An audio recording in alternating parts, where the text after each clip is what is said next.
네, 요즘 임플란트 시술 많이들 하십니다. 임플란트는 어떻게 시술을 하느냐도 중요하지만 시술 이후의 관리도 상당히 중요하다고 하는데요. 임플란트 주위의 염증 때문에 엄청난 고통을 받고 있다는 사례자입니다. 남들과 다를 바 없었던 평범한 삶, 이젠 옛날 얘기가 여기 돼버렸습니다. 2011년도 시간인 거예요. 2011년도요. 예, 뭐 나가면 괜찮다 했어요. 예, 얼굴 유명해질 뻔했잖아요. 한순간에. 한순간에 전혀 다른 모습으로 변해버린 자신이 낯설게만 느껴진다는 여성.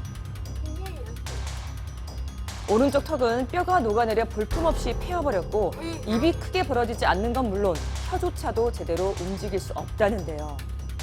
10년 전 치아 상태가 좋지 않아 임플란트 시술을 받은 여성. 그런데 어느 날 갑작스러운 통증을 느꼈다고 합니다. 제가 하늘이 아파서 손을 흔들어 봤어요. 그랬더니 흔들리더라고요. 그래서 병원을 찾아갔죠. 통증과 흔들림의 원인은 바로 임플란트 주위에 생긴 염증이었습니다. 결국 임플란트를 제거해야만 했던 여성. 하지만 이내 다시 임플란트를 심을 수 있을 거라고 생각했습니다. 그런데 이후 식사로 김치찌개를 먹던 중 이상한 일이 벌어졌습니다. 빨갛게 말하니까 같이 먹는 사람들이 막 피난다고 깜짝 놀라서 보니까 피가 아니고 음식을 코로 나오는 거예요. 먹고 마시는 것들이 모두 코로 넘어오는 이 황당한 증상의 원인은 바로 제거한 임플란트 자리와 일명 상악동 사이에 생긴 구멍 때문이었습니다. 이후 이 구멍을 막는 수술을 추가로 시행해야만 했는데요. 하지만 해당 병원에서는 천공을 막는 데 실패했고 결국 대학병원까지 찾아가서야 어렵게 천공을 막을 수 있었습니다. 그런 와중에 아래턱에 골수염이 발생했고 이 골수염을 치료하기 위해서 또 한 번의 힘견 수술을 진행한 여성. 결국 현재 상태에 이르렀습니다. 몸을 보기 싫다고요. 제가 옛날에 비해서 지금 재물이 됐는데 보기 쉽지 않더라고요. 네, 환자는 현재 말도 제대로 하기 힘든 상황인 것 같은데요. 선생님, 어떤 일이 있었던 건가요? 네, 이 환자분의 경우에는 네. 임플란트 주변에 생기는 염증, 즉 임플란트 주위염 때문에 문제가 시작되었습니다. 자, 이게 이제 환자의 엑스레이 사진이죠? 네, 맞습니다. 이 오른쪽 위에 어금니에 있는 임플란트 주변에 염증이 생겼습니다. 네. 그것 때문에 이 임플란트를 결국에는 제거하게 되었는데요. 네, 이제 오른쪽 사진이 제거 후의 사진인데요, 그렇죠? 네, 맞습니다. 임플란트를 제거한 후에 구멍이 보이지는 않지만 실제로 환자 구강 내에서는 상악동 쪽으로의 천공이 발생하게 되었는데요. 위턱 어금니 쪽 네. 양쪽으로는 상악동이라고 하는 코와 연결된 공기주머니가 있습니다. 네. 그 공기주머니로 구멍이 생기게 된 건데요. 해당 병원은 이 문제를 해결하기 위해서 수차례 폐쇄술을 시행을 하게 되었습니다. 지금 현재는 그 천공이 폐쇄된 상태입니다. 그러니까 구멍이 생긴 거잖아요. 네. 근데 임플란트를 제거했는데 왜 구멍이 생긴 건가요? 구강하고 상악동을 막고 있는 뼈, 그리고 잇몸, 그리고 상악동 막이 염증으로 인해서 소실되기 때문인데요. 처음에는 임플란트나 자연치아가 막고 있다가 그것을 제거하고 나면 구멍이 뚫릴 수밖에 없는 거죠. 이렇게 천공이 생겼을 때 막을 수 있는 방법은 어떤 게 있나요? 거의 대부분 자연치유가 됩니다. 아, 자연적으로 막혀요? 네. 구멍이 크거나 환자분의 치유 능력이 떨어지게 되면 그 구멍이 유지가 되겠죠. 그러면 그 구멍을 의도적으로, 인위적으로 막기 위해서 네. 그 주변에 있는 잇몸 같은 조직을 끌어다가 폐쇄하는 폐쇄술을 일반적으로 시행하게 되는데 등에 있는 큰 근육하고 혈관을 같이 떼어와서 이식하는 이식술도 시행하기도 합니다. 네, 그렇군요. 지금 이제 사례자가 안면 장애까지 온 상황이라고 이야기를 들었는데요. 네. 고통을 상당히 호소하고 있다고 하는데 이 장애의 원인도 임플란트 제거 수술 후에 생겼다고 볼 수가 있을까요? 상악동 천공이 된 이후에 상악동과는 별개로 아래턱에 골수염이 생기셨기 때문에 지금 현재 환자분께서 호소하시는 안면 장애가 더 직접적으로 영향을 주었다라고 생각됩니다. 쌓여있는 의무 기록을 보면 그간에 힘겨웠던 수차례 수술의 고통이 떠오른다는 여성. 구멍 아프다고 전장에 살 때다가 수술 하고 나중에 입원 살 때다가 반대편도 마음이라고 자꾸 수술하면 tumor이 점점 커지는 거예요.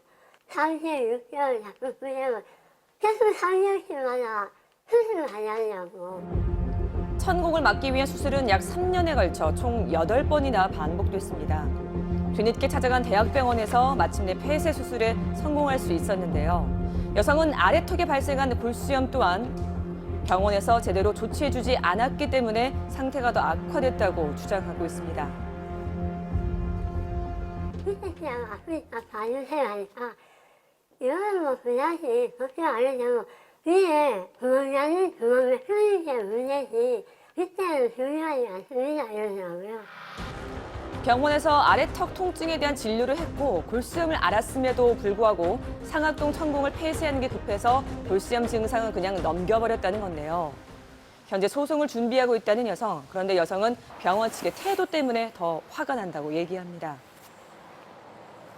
기록실을 떼려고 하니까 한 달 있다 갔는데 한 달 있다 오래서 자료가 없다.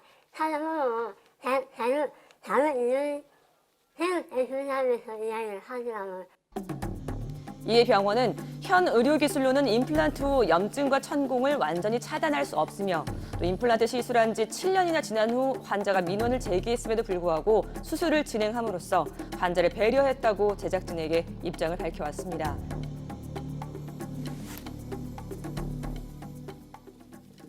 씹을 수가 없어서 미음만 겨우 삼켜낸다는 여성. 이마저도 흘러내리는 음식 때문에 늘 혼자 밥상에 앉는다고 합니다.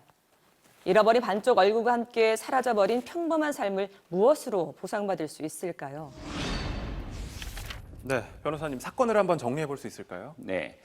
그 병원 측이 자세한 내용이 나와 있는 의무 기록을 제공하지 않고 있고요. 환자도 네. 정확한 날짜를 기억하지 못해서 사건을 일반적으로 한번 저희가 가능한 범위 내에서 구성을 해봤습니다. 네. 보시면 2004년에 임플란트 시술을 했는데요. 2011년도에 임플란트를 제거했습니다. 제거한 이후에 상악동 천공이 발생했는데요. 종합병원으로 전원한 이후에 상악동 폐쇄 수술에 성공을 했습니다. 현재 환자는 3년 동안 8차례 수술했음에도 불구하고 천공 폐쇄에 실패한 것이 병원 측의 과실이라고 주장하고 있습니다. 네, 변호사님은 어떻게 생각하시나요?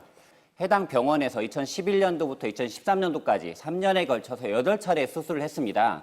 근데 이렇게 상악동 폐쇄 수술이 실패하는 경우에는 사실 이비인후과 협진이 필요한 경우가 있을 수 있거든요. 네. 그렇기 때문에 몇 차례 실패했을 때는 상급병원으로 전원을 시켜서 협진을 통해서 막는 수술이 필요한데요. 이렇게 전원 의무를 지연시킨 과실이 있다고 볼 수가 있습니다. 그렇다면 치료 과정에서는 이 차트를 살펴봤을 때 좀 아쉬운 점은 없었나요? 한 가지 아쉬운 점은 환자분께서 지금 현재 가장 크게 호소하시는 게 안면 장애거든요. 네. 하악골에 생긴 아래턱에 생긴 골수염 때문에 더 직접적인 영향을 받은 것으로 보이기 때문에 해당 병원에서도 인지는 하고 있었던 걸로 차트를 보면 알 수 있습니다. 아래턱의 통증을 호소하셨고 골수염에 대한 내용이 차트에 기록이 되었습니다. 조금 더 빨리 치료를 했으면 현재 결과가 달라질 수는 있지 않았을까라는 아쉬운 점은 있을 수 있겠습니다.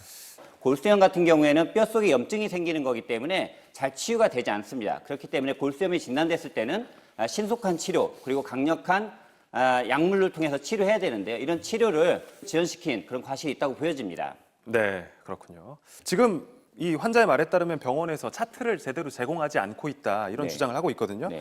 이런 것도 문제를 삼을 수가 있나요? 의료법 규정을 보시면 의료인이나 의료기관 종사자는 환자 또는 가족이 요구하는 경우에는 기록을 열람하거나 사본을 교부해야 된다. 네. 또 최근에 나온 보건복지부 유권 해석을 보시면요. 의사의 진료 또는 승인을 받아야 한다거나 또는 특정 요일, 특정 시간에만 진료 기록을 발부해주겠다. 이런 이유로 환자의 진료 기록 사본 발급 요청을 거부할 수 없다. 이렇게 유권 해석을 하고 있습니다. 네. 그렇기 때문에 환자의 주장처럼 실제 이 해당 병원에서 의무 기록을 제공하지 않았다고 한다면 형사처벌을 받을 수가 있습니다. 네, 그렇군요. 그럼 환자 입장에서는 기록은 어떤 거를 달라고 하면 되는 거예요? 네. 그 환자 측은 진료기록부가 어떤 종류가 있는지 잘 모르기 때문에 네. 진료기록부 전체를 달라, 모든 기록을 달라 이렇게 이야기하시는 것이 좋습니다. 또한 그 진료기록부를 전체를 달라고 하는 과정을 다 녹음을 할 필요성도 있습니다. 그래서 실제 진료기록부가 나중에 의료기관에서 주지 않았다는 것을 법원에 입증할 수도 있는데요. 이런 경우에는 입증 방해로 평가돼서 의료기관에게 불리하게 평가할 수도 있습니다. 네. 의료 분쟁 차트 오늘 여기까지입니다. 오늘 나와주신 두 분 고맙습니다.